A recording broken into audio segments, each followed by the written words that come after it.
Listen, you can hear it. Different voices, a whole new spirit. I'm Howard Hamilton of Robert E. Hamilton Engineers, and I will be the 2016 chairman of the Joliet Region Chamber of Commerce. Welcome to the Chamber's June Luncheon. On a sad note, we learned this morning that former Joliet City Councilman Tony Removic has passed away. Please add Tony's family to your prayers. Let's observe a moment of silence to remember Tony and his commitment to our community.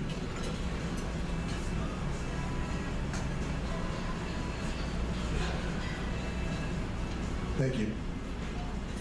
This afternoon, the Joliet Chamber of Commerce welcomes Mayor Bob Oderkirk to speak to us about our city, the City of Champions, Joliet. Bob is a 1991 graduate of the University of Illinois, Go Illini, and he came to Joliet in 1993 when he was hired as a Joliet police officer. He was with the police department for 10 years and was highly decorated, being nominated 4 times for Officer of the Year. In 1995, Bob, along with his partner Pat Cardwell, won the Martin S. Murrin Labor Award as Officers of the Year. In 2003, Bob graduated from the John Marshall Law School and became an attorney for the City of Chicago. 3 years later, he returned to Joliet as an attorney in private practice. In 2008, Bob was deployed to Iraq to work with the United States Department of State in conjunction with the United States Army and Iraqi police and military. While there, he was promoted to regional commander and worked in 2 northern districts in Iraq with 270 personnel under his command. Bob returned to Joliet in 2010 and resumed his work as an attorney in private practice. He was elected to the Joliet City Council in 2011 and was recently elected mayor this past April.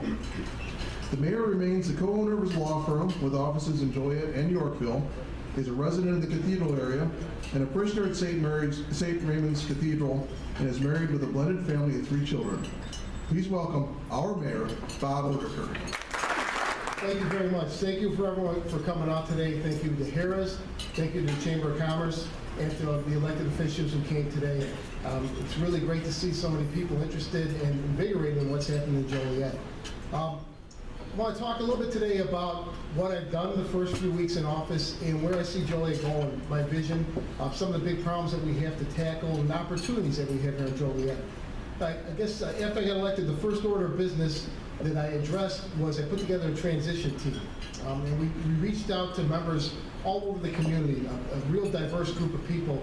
The transition team was composed of 8 different committees: a community relations committee, an economic development committee, a finance committee, general administration committee, intergovernmental affairs, legal services, public infrastructure, and public safety. And I'm pleased to say that I've gotten a lot of real positive feedback from the people who have participated.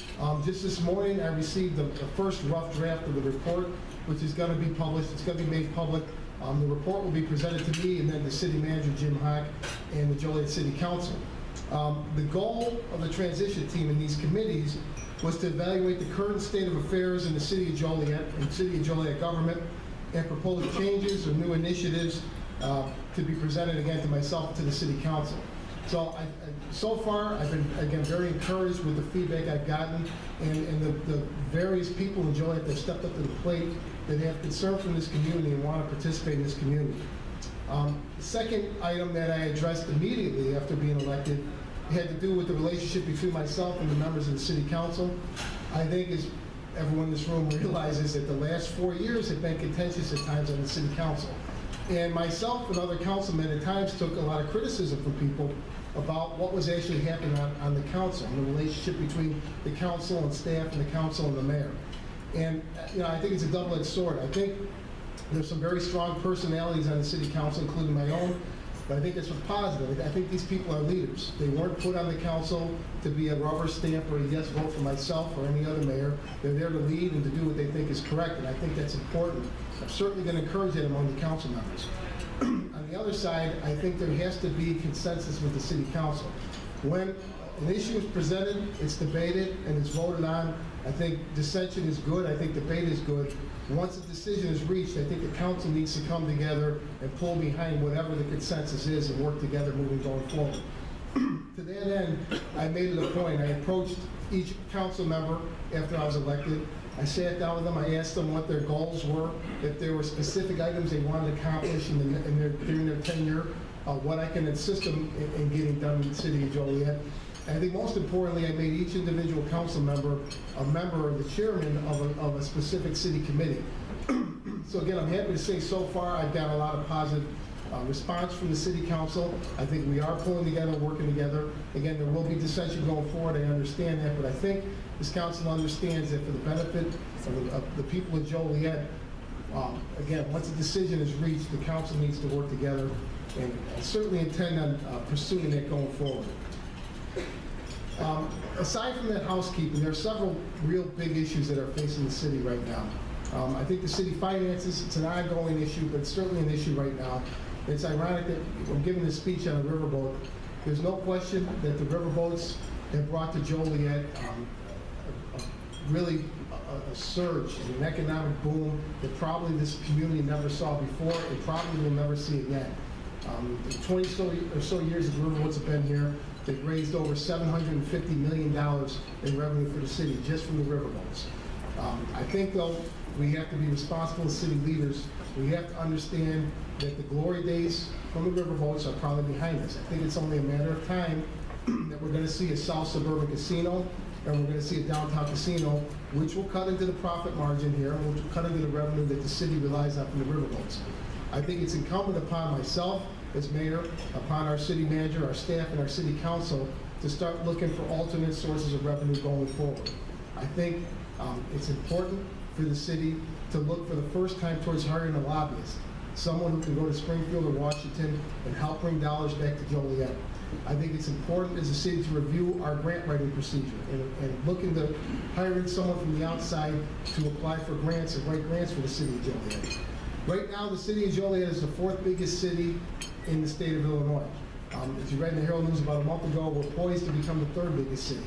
I believe we need to start acting like the 3rd biggest city and demand a seat at the table in Springfield and Washington, working with our representatives to get real tax dollars back to Joliet. I think we've done it in the past. I think we can work harder to do it in the future. I think the other aspect of economic development is that the city of Joliet needs to develop, for the first time, an economic development plan. I spent a lot of expansion in Joliet. It's a subject of a lot of debate. As many of you know, Joliet goes up to Elwood now to the south, and we go all the way out to Kendall County to the west. A lot of that land is still undeveloped. There's a lot of potential in Joliet, a great amount of potential for what can be done with that land and with our city. But I don't think a piecemeal approach is the proper approach. I think we need to develop an economic development plan, what we want to do with the land that's available, how we propose to get it done, and where we see our city 5, 10, 20 years in the future. Along those lines of economic development, I think the good news, and I think people like John Grueling deserve credit with the Center of Economic Development, Joliet and Will County has become a logistics hub, not only for the state of Illinois, but for the entire nation. In a down economy and in a state where it's tough to bring new business in, we've seen an influx of new business coming to the south of our city. Not just with Centerpoint, but with the IKEA project and the other logistic projects that are coming to the south of Joliet. I've met with members of Centerpoint. I was surprised to learn that Centerpoint is only 60% built out right now, a little bit more than half. So there again is a tremendous amount of opportunity for new business, new corporations, and more jobs to come into our community. I know John Grueling and the Center of Economic Development work with local communities. They work very well with Joliet in pursuing those businesses. We will continue to do so. I know IKEA made an announcement recently. There are other businesses that are going to announce that they're coming to Joliet. And I'm happy to report that along with the new businesses coming in, there's a whole stratum of jobs that are coming with. It's not just warehouse worker or temporary jobs. You're seeing jobs all the way up into corporate level jobs coming to Joliet. I think it's important that city leadership, myself and Jim Hawk and the council, toe the line on this issue. If we want new development, we want new companies to Joliet, we're willing to work with them to offer incentives to new companies, but we need to make sure that these companies coming in are, number one, they have an open door policy towards hiring Joliet residents, and number two, that they are going to be willing to pay a living wage to the people they hire. I'm not sure if that was always the case, but I could say it is the case now. It has been the case in the last couple of years. I think we're moving in the right direction, and I certainly, under my term as mayor, I'm going to continue to go in that direction. One issue with Centerpoint and with the logistics that have come to the south of Joliet is the truck traffic. And since I've been elected, I've spoken with virtually every elected official who is affected by this, both in Elwood, at the county level, at the state level, at the local Joliet level. I've met with Centerpoint.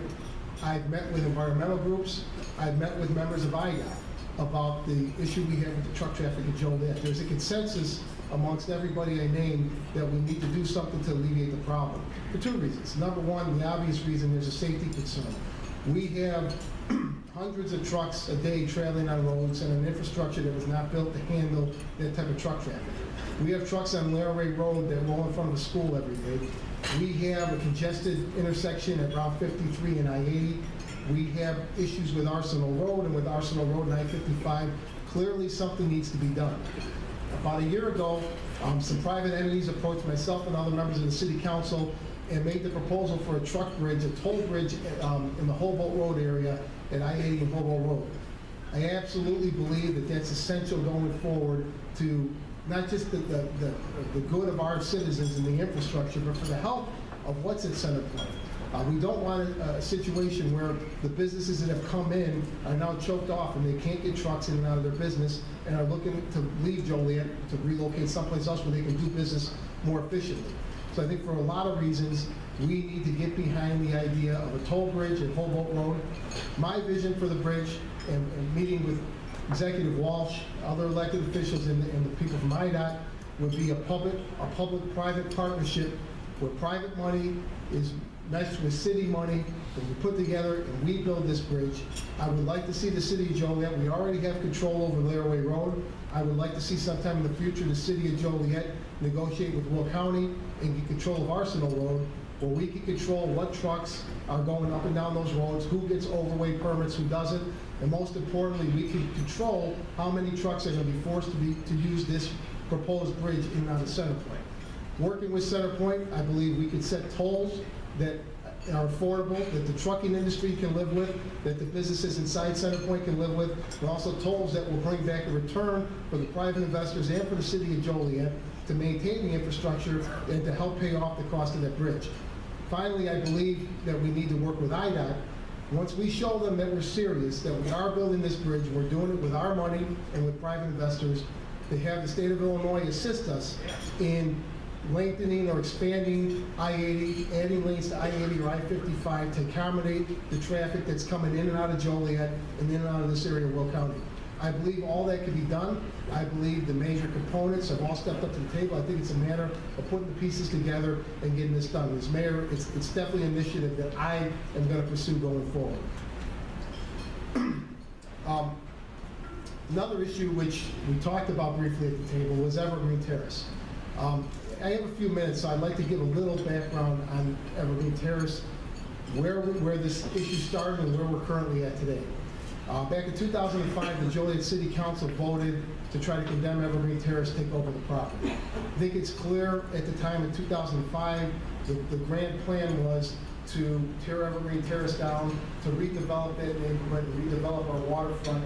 I know oftentimes Naperville is used as a model. The downtown Joliet can look like downtown Naperville with Riverwalk, with the restaurants. I still believe that's possible. With Evergreen Terrace, though, in 2011, the game changed somewhat for the city of Joliet. In 2011, the federal government filed suit against Joliet, citing a racial animus, saying in essence that Joliet was not tearing down Evergreen Terrace for the reasons that were being stated, for density, for quality of life, but again, it was done for racial reasons, that the city of Joliet was trying to take low-income minorities and remove them from the city of Joliet. We were in the position where we had to fight the United States Department of Justice and Court. In 2013, the city council, and I was a member of, voted to settle the case with the federal government.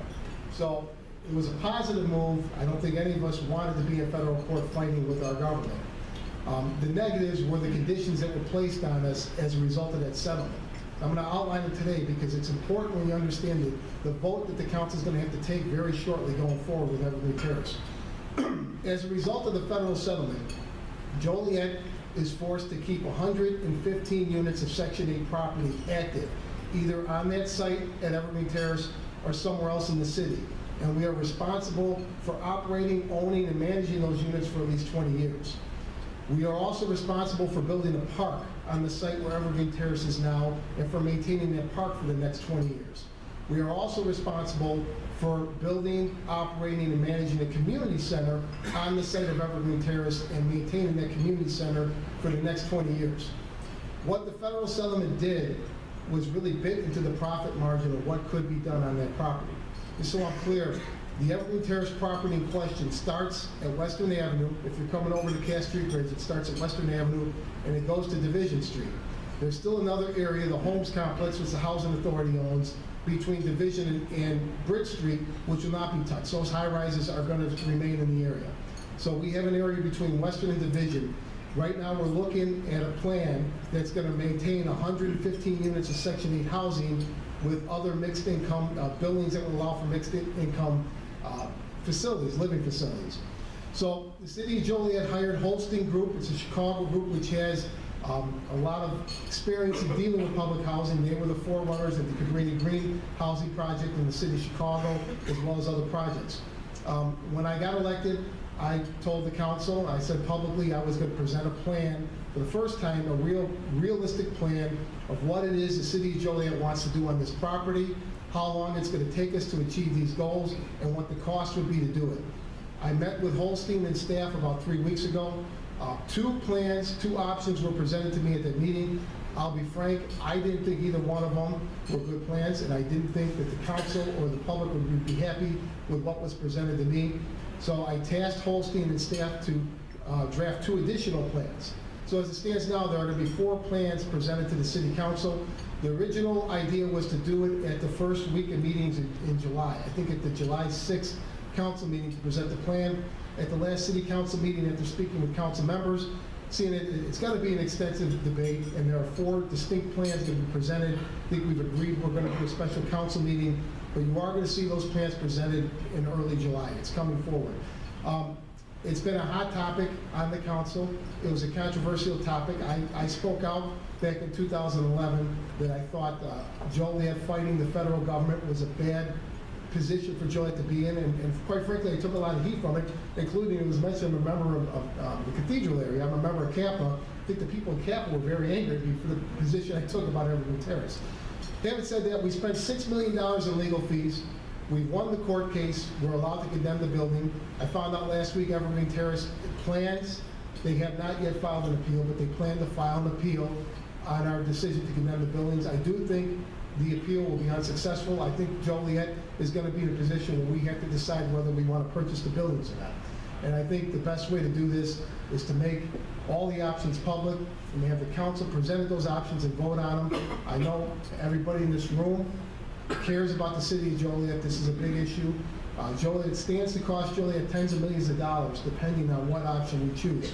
So I would encourage you to please stay involved with this matter and talk to your council people or my office and let us know what your positions are. Certainly the businessmen in this room, the union representatives, what you feel about Evergreen Terrace and about what the cost will be to the city going forward. Along with Evergreen Terrace, a lot of these issues are kind of tied with each other. A major issue that I've dealt with in the first few weeks has been what's going on in downtown Joliet, and specifically the courthouse. I'm pleased to say that there's been a very open line of communication between my office, Mr. Hawk, and John Gurl, who is the city liaison with the county board and the Will County Board. We've met independently with many members of the Will County Board discussing the courthouse. And I'm glad to say that, again, the lines of communication are open, but they're very honest lines of communication about what is needed from the city of Joliet, what the city of Joliet would like to see from Will County, and what financial commitments are necessary to secure a courthouse in downtown Joliet. I believe for the health of downtown Joliet, courthouse in downtown is vital. And I believe the city council feels the same way, and working with the county board, we are going to get the courthouse downtown. We will get that deal done. Along with the courthouse issue, there are various other issues with downtown. As you may be aware, there is another plan which is being presented in short order, the Camaros plan regarding downtown. For my vision of what I'd like to see downtown, I've already stated I want to see the courthouse there. I would like to see the city of Joliet acquire the property, the parking lot, which is currently due east of the courthouse. I would like to see that parking lot done away with, and Chicago Street opened up, and the Will County judges allow us to do that.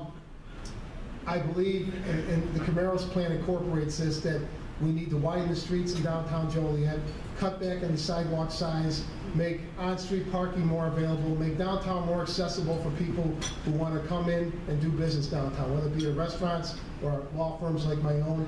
I think we're moving in that direction. I think the Camaros plan is calling for that. I think another issue, well, another thing that should be mentioned, and credit needs to be given to the University of St. Francis and to Joliet Junior College for the commitment they made to downtown Joliet.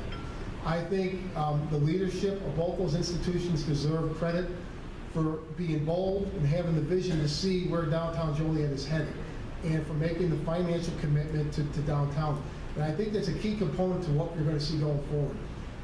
I came to Joliet, as I said, in 1993. There's been talk of revitalizing downtown Joliet since I came to the city, and probably a lot longer than 1993.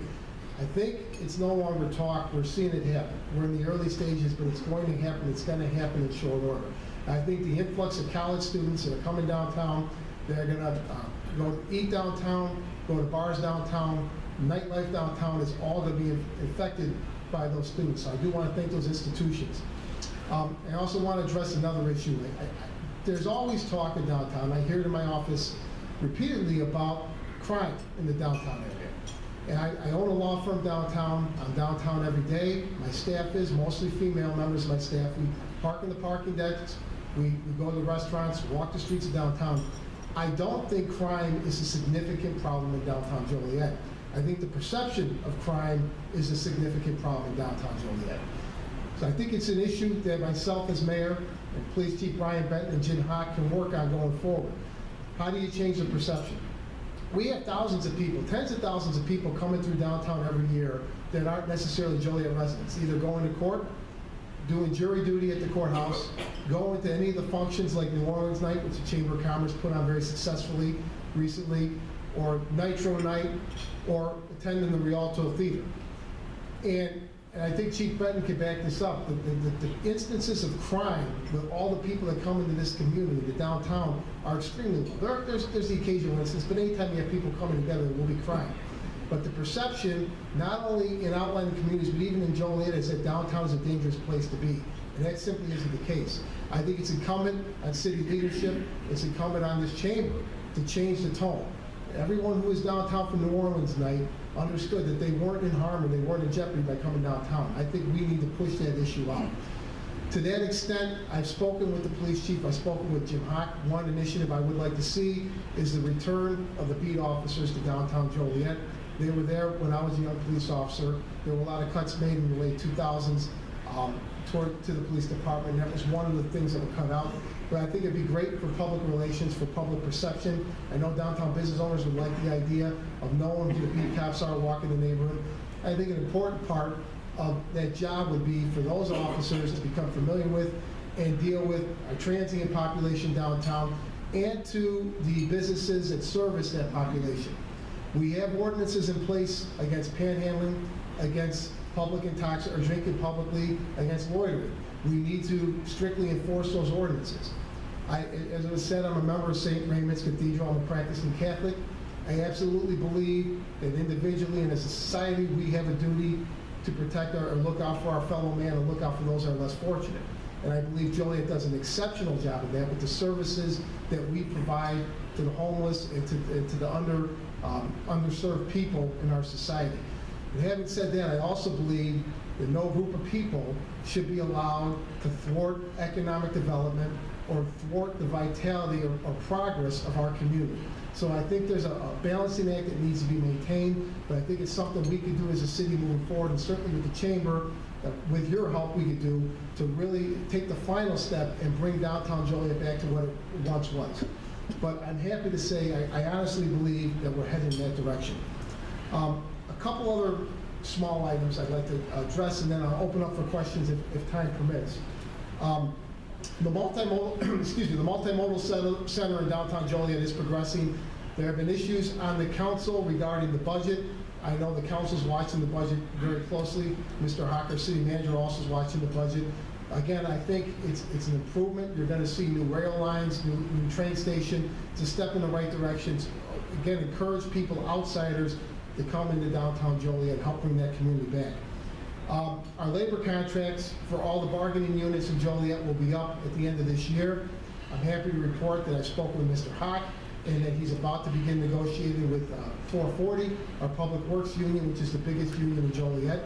Obviously, we pay our employees very well in the city of Joliet, and that's been an issue, a public issue, with what city employees make. I've maintained that city employees have as much of a stake in the health of the city, the financial health, as anybody else. It's their livelihood. 4 years ago, we entered into contracts with every working bargaining unit that gave 2 years of no pay increases. That hadn't happened in the city of Joliet since the 1970s. But our union leaders stepped up, recognized the situation Joliet was in financially, and I believe did the right thing, and I'm encouraged. I think they're going to do the same going forward, that they are going to work with and not against the city in negotiating these contracts. One thing I would like to see in the collective bargaining process, and there's a lot of issues that I think Mr. Hock and the council would like to see addressed, but some years ago, when I came into the city, Joliet had a residency requirement. If you're going to be a Joliet city employee, you had to live within the city of Joliet. I think we were given 12 months to move in from the date of hire. That was bargained out some years back. During the collective bargaining process, the residency requirement was lifted, and unfortunately, a lot of our employees have left the city of Joliet. I don't think it'd be realistic in any future negotiation to put in a provision requiring those people to move back into the city, but I do think it's paramount that we put in any future contracts. Any new employee in the city of Joliet is going to be required to move into and live within the city of Joliet. And to be frank, if Joliet's good enough to work in and receive a paycheck from, it should be good enough to live in.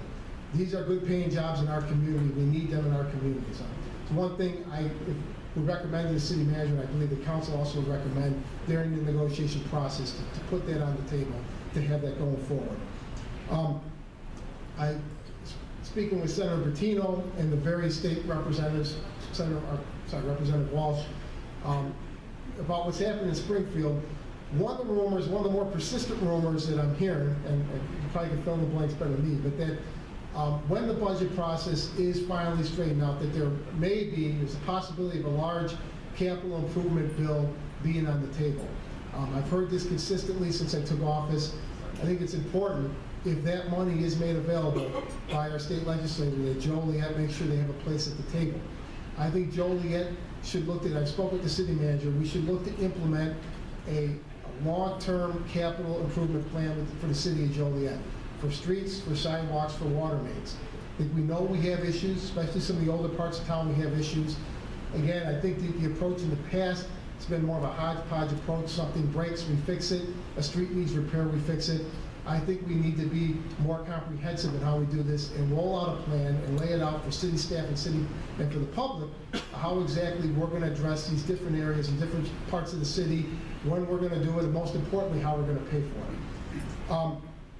I think along the same lines, this last winter and on the campaign trail, we had a bad snowstorm, and that certainly became a hot button issue, but it's not a secret. The city of Joliet has expanded, again, out to Kendall County, down to Elwood.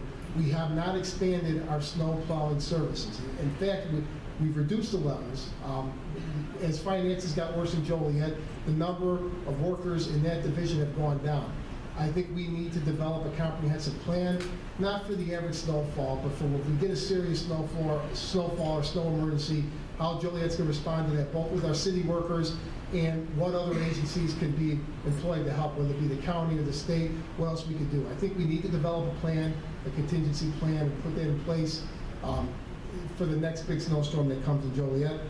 Finally, I met with the good people over at Will County Senior Services. I spoke during the campaign about Joliet taking a more active role in helping our seniors. I think that's something that we could do. I don't think it's something that should be done independently. I think the Senior Services here in Joliet does an excellent job, but I think our city could do more to put our seniors in touch with Senior Services and coordinate efforts. Again, I spoke with the city manager and the council about that. That's something I plan on pursuing going forward. So it's been about 6 weeks. It's been a whirlwind, but I couldn't be more pleased with what I've gotten from Mr. Hawk, from Chief Benton, the other senior staff members and our staff. I think there's a lot of opportunity here in Joliet. I think we are going to see many good things happen in the near future. But again, thank you to the chamber. Thank you for everyone for coming out. I'd be happy to answer questions if time permits. So it's an open floor.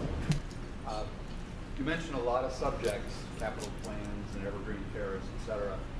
I guess I would applaud the recognition of the challenges amongst the council to do things, and that leadership is very important. And what I'm hearing so far is a down payment on what could be a great future. So thank you for that. So it's more of a comment than a question. Thank you. I appreciate it. Follow up on the downtown, thanks for allowing a latch note. Following up on the downtown policing, I think of the fine work that it seems to me there is an initiative underway under, is it Sergeant Cruxius? Yes. Tom, and Officer Banas and others that are visible in the community. I just wonder what might be the stepping stones towards expanding that kind of presence to address that sort of persistent issue of perception of danger and in crossing the bridge. What might be the next step for expanding that? Yeah, Sergeant Cruzius, who primarily does downtown right now, I believe it's a special services unit, if I'm correct, Chief. So they are not solely responsible for downtown. That's a lot of what they do, but they will be reassigned to other parts of the city.